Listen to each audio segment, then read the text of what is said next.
apie siuvimo mašinas.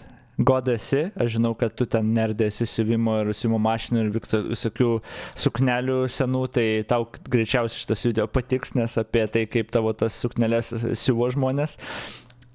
Ta pasakius, aš moku siūti su siuvimo mašina, bent jau tas sena, blėt, kur reikėdavo minti.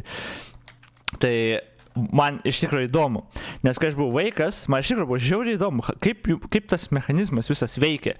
Tai čia aš tikiuosi ir apie tą būtent paaiškins, tai Surprising Genius of Sewing Machines. Sewing Machines. Tai jo, siuvimo mašinų netikėtas genialumas. Can you explain how a sewing machine works? I mean, think about it. We've all seen them. There's that little needle that's moving up and down really fast, leaving a trail of stitches behind them. But if you think about it for a second, how are they doing it? Because the needle is never actually going fully through the fabric. If you're hand sewing, you have to pass the needle up and down. You have to let go of the needle and grab onto it on the other side. So in order to invent the sewing machine, we first had to invent a whole new way of sewing. It's one of these things that almost no one thinks about, but is so important. Every piece of clothing you've ever put on virtually was made by a sewing machine. So in this video, I'm going to explain how sewing machines work, and I promise when you find out, you will find it so incredibly satisfying, and what you'll realize is that these machines are performing tiny mechanical miracles every second. Part of this video was brought to you by Kimiko. More about them at the end of the show. The foot pedal is right in front of your right foot. You can gently rest it. It doesn't need a lot of pressure, so easy does it, and you should be able to start going. All right. All right. This is amazing. I find it meditative. If I were going to sew two pieces of fabric together, this is how I would do it. Weaving the needle back and forth through both pieces of fabric.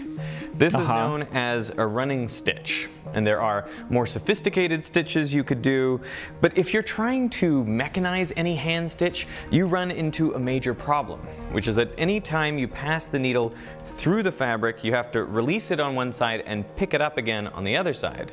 This is almost impossible for a machine to do, at least a machine from 200 years ago. So in order to invent the sewing machine, we first needed to come up with a totally new way of sewing.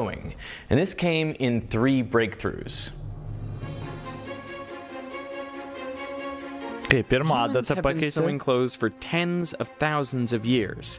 In 2016, researchers found a needle in a cave in Siberia that dates back to about 50,000 years ago. The crazy thing is that Homo sapiens didn't live in that cave. It was inhabited by the Denisovans, a now extinct species of early humans. So sewing isn't just a Homo sapien thing. Sorry. Už tradicinę šeimą, gerai, sorry. The human thing. The needle is made of bone, but in other regards it looks like any modern needle. A sharp end pierced through fabric, and an eye on the other end for the thread. Needles have remained basically unchanged for tens of thousands of years. Artifacts from caves in France, ancient Egypt, Greece, India, China, and Japan all look about the same. That is, until 1755. Charles Frederick Wiesenthal was a German inventor living in England. We're not exactly sure what motivated him. Some believe he was trying to invent a sewing machine, but maybe he was just tired of flipping the needle over twice every stitch. But what he created was a needle that was sharp on both sides, so you could pass the needle back and forth through the fabric without flipping it over. He patented his invention, a needle for ornamenting fabrics, which may have sped up sewing a little, but the two-sided needle delivered an unexpected benefit, used by all sewing machines up until this day. It moved the eye of the needle next to the sharp tip. But how does that help? When I put the needle into the fabric, the thread does go below the fabric, but when I pull it out, the thread also gets pulled out. So it seems like we've achieved nothing. We need to find a way to tangle the thread when it's at the bottom of the stitch to stop it from pulling out. And luckily, there are 2 ways of doing this. If you can keep a loop of thread underneath the fabric as I pull Jo, the needle tipo irgi out, su siūlu. then I can move the fabric over and pass that needle through the loop, Oh, forming okay. a little link. And if I do Kokia that didelė again, turi. I can form a chain of these stitches. That is why this is known as a chain stitch. The chain stitch was one of the first stitches successfully performed by sewing machines. It's really hard to say who invented the first sewing machine. There were just so many people working on the problem at the same time, and there are many competing claims. In 1790, Thomas Saint drew detailed pattern drawings for a Šventasis sewing Tomas. machine design, but there is no evidence that he ever built a prototype. In 1814, Joseph Mattersberger was granted a patent in Vienna. It took him a decade to build the machine, but he never commercialized it. He spent the rest of his life trying to perfect the design. In 1830, Frenchman Barthélemy Thimonier built his own version. It created a chain stitch with a barbed needle. He was granted a patent and set up a garment factory with 80 of his machines. There, they began manufacturing uniforms for the French army. Wow. But this invention caused an uproar. A mob of 200 angry tailors ransacked his factory and destroyed all of his machines. Automatizacija? It took a few more Paėmė decades mūsų before darbus. sewing machines were reliable enough to be commercially viable. Damn. The two most reliable ways to build a chain stitch machine were invented at nearly the same time in 1857, when James Gibbs and Charles Raymond received their respective patents. It was easy enough for me to grab the loop of thread in the model, but it's much more difficult to design a machine to do this reliably and repeatedly. Charles Raymond's design used a hook. The needle punctures the fabric and carries the thread down with it. Then, as the needle moves up, the thread between the eye and the fabric shortens and buckles, forming a little bulge of thread. At exactly this instant, the sharp hook catches the bulge, stretching it into a loop. And as the needle comes back down, the hook moves backwards and the needle passes through the loop. The needle comes all the way down, and then as it moves back up, the thread between the eye and the fabric buckles again. The hook catches this bulge, Blemba. pulling the thread into a loop for the needle to pass through. Atrodytų, kad tai nėra pats patikimiausias mechanizmas ir kartais pramisintų. Nu, vienaip ar kitaip, ar ten biškai siūlas, žinai, pasislinktų. Įdomu, ar susidūręs tokią problemą, ar galų gale veikia prašai 99,9999% tikslumų nepraleisdavom tų, nu, akių tipo. Through once more. Bet atrodytų, kad tikrai turėtų kažkada Gibbs sufeilinti. had a similar design, but the hook was rotating. So as the needle lowers, the hook grabs the thread. The rotating hook spins around, the first loop is released, and then the hook grabs the second loop. It took Gibbs 37 prototypes, all carved out of wood, to get this incredible looper shape just right. And then, that same shape was used on over 80 models of sewing machines for 80 years. The looper was held by pieces of metal, tightly enough that it didn't fall out, but with enough of a gap for the thread to pass through all the way around. We're showing a simplified model here for clarity. But there's a flaw with this simple way of making a chain stitch. If the thread comes loose, you can easily pull out all the stitching. It's remarkable how quickly and easily the thread gets pulled out because there's barely any friction with the fabric. The only friction holding each stitch in place is the loop from the previous stitch. Jo. So once one goes, they just all go in a chain. So people developed more complex chain stitches that use more thread and are more robust. You'll likely find chain stitches holding the hem of your jeans together. You can also embroider beautiful patterns with the chain stitch. Anything that kind of had decorative stitches is what it was originally used for, but then it became used for all kind of lettering and flowers. You're sort of doing gymnastics, figuring out if I feel it this direction, where is my next path going to be? You're trying to kind of think ahead of yourself. And I think as you become more skilled with the machines too, that's where your work begins to look a lot more refined. Fascinating. Besides the chain stitch, there is a completely different way to secure the thread. And honestly, it's kind of genius. All it requires is two separate spools of thread. O, ble, čia mano pirma mintis buvo, sakau, su kitu siūlu. Tik, nu, tik jie darė su techniškai to pačiu siūlu. jį pasiskolindami kaip ir, bet jau jeigu turi sekantį apskritai. Nes aš liktais, aš dabar galvoju, nes aš prisimenu, kad siuvimo mašinoje tu dėdavai vieną tą, bet tada dar dėdavos atskiras į vidų. Ten tą metalinį pastumdavai kažkaip atsidaryti, ar ne, ten dėdavos, nepamenu. Bet jau, kad liktais kažkokia dar būdavo tokia maža, prisimenu, mažas toks metalinis apvalus, kur dėdavosi, tas, kur su kuo siūni, tipo, ar ant viršaus dėdavos, ir, tas, jau storą galėdavo uždėta ten siūlo tą, kaip špulk, nežinau, tipo. Bet tada, jo, atsidarai dėžutę tą metalinį ir ten įdedi kažkokį specifinį.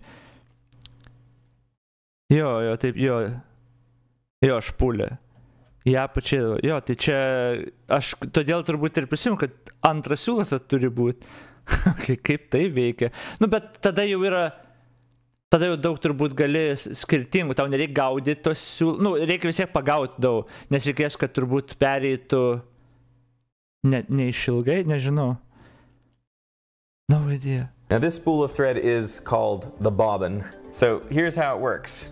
The needle goes through 2 pieces of fabric all the way down, and then you pass the second spool of thread completely through a loop in the top spool. Whoa! And bring the needle back up, pull in the excess, and what we have done is interlocked these 2 pieces of thread. Čia atrodo žiauriai complicated. As a lock stitch. In 1846. Bet jisai suspaudžia audinį, tipo labiau. Tai, jo, iš karto daug solidžiau, kaip stabiliau, I guess. I.S. Howe patented it. And to promote his new creation, he staged a live sewing demonstration. Him and his sewing machine versus 5 seamstresses. Howe's machine worked, but it wasn't elegant. The machine used a curved needle, the fabric hung down vertically, and it could only make stitches in a straight line. 5 years later, Allen B. Wilson dramatically improved the lock-stitch sewing machine, receiving 2 patents, one in 1850 and one in 1851. The first patent was for the vibrating shuttle lock-stitch machine. Although it's called a vibrating shuttle, it actually oscillates back and forth, and inside it is a small bobbin of thread. As it moves forward, it catches the top thread from the needle, forming a loop. And as the shuttle passes through this loop, it creates a lock stitch by intertwining the top thread with the lower bobbin thread. The shuttle's movement is synchronized with the needle's up and down motion. The shuttle was pushed around by pieces of metal, tightly enough that it didn't fall out, but with enough of a gap for the thread to pass all the way around the shuttle. This type of sewing machine was incredibly common in the late 1800s. Many millions of just the Singer Model 27 were made, and they were built incredibly robustly. There are many machines that are now over 100 years old that are still working. Sewing machines were developed before the idea of planned obsolescence took off. The second patent that Wilson received in 1851 is the basis for how most modern sewing machines work. Instead of a shuttle moving back and forth, the bobbin is inside a rotating hook. So let's see how that works. The needle comes down, pulling that top thread, and it goes down really low, and then it pops back up a little bit, creating this little bulge right here. And when the rotating hook comes around, it is grabbed by that rotating hook, pulling even more thread so that this thread can pass entirely around the bobbin. And then the needle pops back up. Brilliant. We pull in the excess, and we've formed another lock stitch, like so. From this, it might look like you're using more thread from the top, because when this thread comes in, you need to pass an entire loop around the bobbin, but that thread then gets pulled back up. So we actually filmed in slow motion a sewing machine using a gradient thread, so you can see just how much thread is getting pulled in from the top. It looks like a lot, but ultimately you use the same amount of thread from the top spool as from the bottom spool. The tension needs to be identical on both the top and bottom thread, so the same amount of thread is used in each stitch. If the tension is off, the stitch won't meet perfectly in the middle of the two fabrics, leading to a much weaker stitch. This is true for both vibrating shuttle and rotating hook lock stitch machines. But what does result is a lot of friction.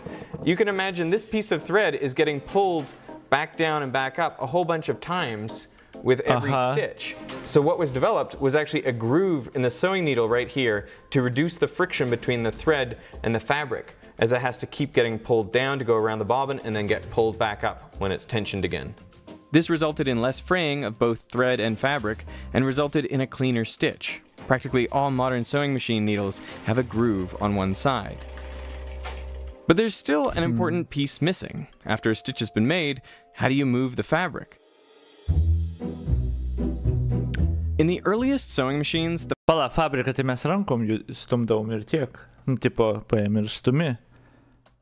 fabric would be moved by hand after every stitch, but that was obviously slow, inefficient, and the stitches wouldn't have been identically spaced.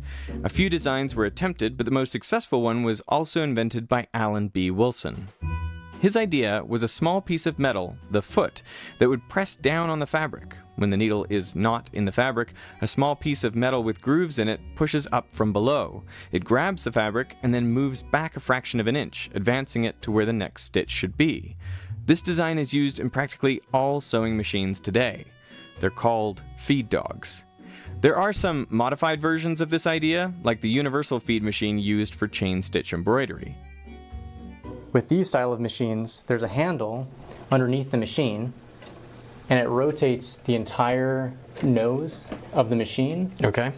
And this presser foot, that will basically advance the fabric in 360 degrees. So right now we've got this hooked up to a single motor, but back then these cables went up to the ceiling and were all powered by one big generator, one big like steam power or coal powered. Jis man kažką žiauriai primena. Ką jis man primena kažkokį? Ką jis man primena? Generator, and so I'm sure the factories were Tikrai ne Baumila, aš nežinau kaip Baumila atrodo. Up to the ceiling and were all powered by one big generator, one big like steam power or coal powered. Ble, kokio serialo? Single motor, but back then these cables went up to the ceiling. The wire teach Presbaluski. Roland Presbaluski. Šičia gal ne pati geriausia fotkė bus. Jis man primena šitą. The Wire Presbal. Jo, ypač kai jis mokytojas buvo jau. Bernardas atėjo. And past that, you're going to go inside and ask Mr. Jo, iš šono, ypač iš šono. And we're all powered by one big generator, one big.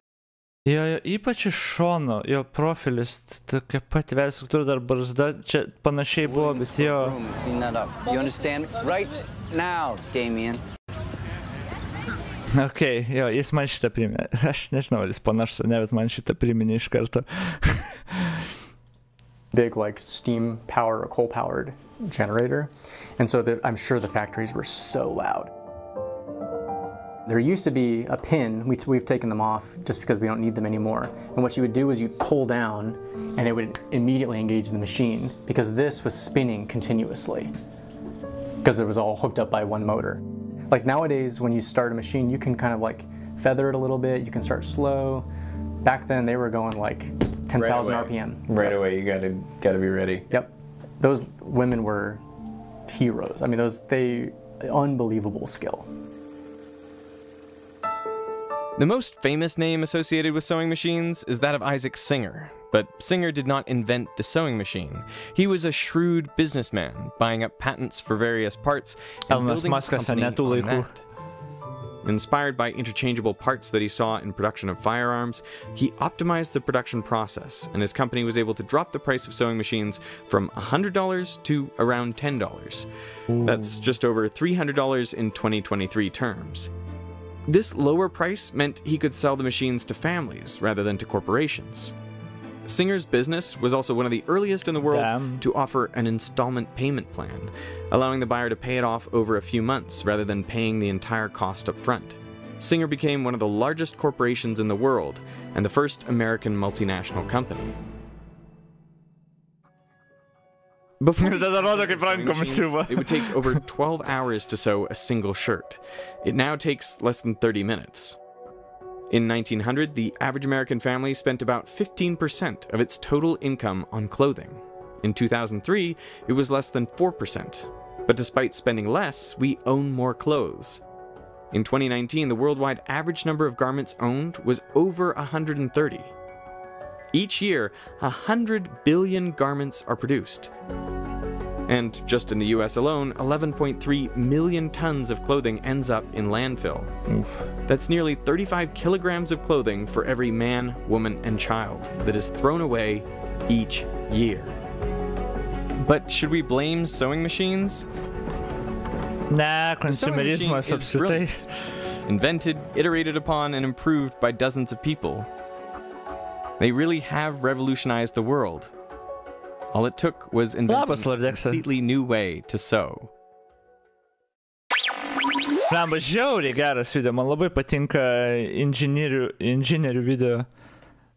Tokie, aš kažkada rodžiau, kaip ten pianino tą visą mechanizmą tobulina irgi, bet žiauriai geras video, man tokie tai patinka. Bet jo, inžinieriai, kokių jie stebuklų padaro kartais. Kokių jie fucking stebuklų padaro, kur, išsprendžia savo problemą. Ta problema dar labiau komplikuojas, kai randi sprendimus ir optimizuoja, sprendžia ir galų gale turim siuvimo mašiną ar bet kokį ten kitą tokį. Okay, šitas buvo I love it. Koks vakaras ilgas, kaip širdim man gelia.